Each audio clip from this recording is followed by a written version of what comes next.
আসসালামু আলাইকুম। গাড়িটা প্রিমিয়ার গাড়িটা এসির সমস্যার জন্য আমাদের কাছে আসলো। আসার পর আমরা বাইরে চেক আপ করে দেখলাম, বাইরে যে হাওয়া দিয়ে প্রেশার দিয়ে চেক আপ করে দেখলাম গাড়ির বাইরে কোনো যা লিক না পাওয়ার কারণে সেক্ষেত্রে আমরা কম্প্রেসার, কন্ডেন্সার, কুলিং চেম্বার খুলে দেখলাম। সব কিছু চেক আপ করার পরে শেষ পর্যন্ত আমরা পেলাম হলাম আপনার কুলিং চেম্বারটা এখানে লিক। তা এখানে কিন্তু আপনার গাড়িটা আসছে হলো ময়মনসিংহ থেকে আমাদের কাছে। ময়মনসিংহ থেকে আসছে গাড়িটা এসির সমস্যার জন্য। ময়মনসিংহ 2বার গ্যাস ভরাইছি, গ্যাস কিন্তু থাকে না।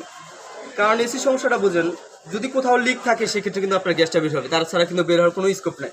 যাই হোক, আপনারা যেখানেই কাজ করেন অবশ্যই যদি একবার দেখেন গ্যাস কমে যায় সেক্ষেত্রে আপনারা অবশ্যই চেষ্টা করবেন যেন প্রেশার দিয়ে বাইরে চেক আপ করে অল চেক আপ করে কাজ করার জন্য। কারণ এসি আপনার যে গরম, সেই গরমে কিন্তু আপনার এসি ছাড়া চলা যাবে না।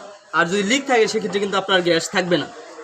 আমরা কিন্তু কম্প্রেসার কম্প্রেসার একবার ফ্রেশ আছে কম্প্রেসার, তার সাথে আমাদের একটা পাইপ লাগবে, সেকশন পাইপটা একবার নরম হয়ে গেছে। যাকে এরকম আপনার কুলিং চেম্বার এবং কি কন্ডেন্সার ফিল্টার, তার সাথে পাইপ সিল অয়েল দিয়ে গাড়িটা কাজ করে দিলে ইনশাল্লাহ গাড়িটা ঠিক হয়ে যাবে। ওকে, আসসালামু আলাইকুম।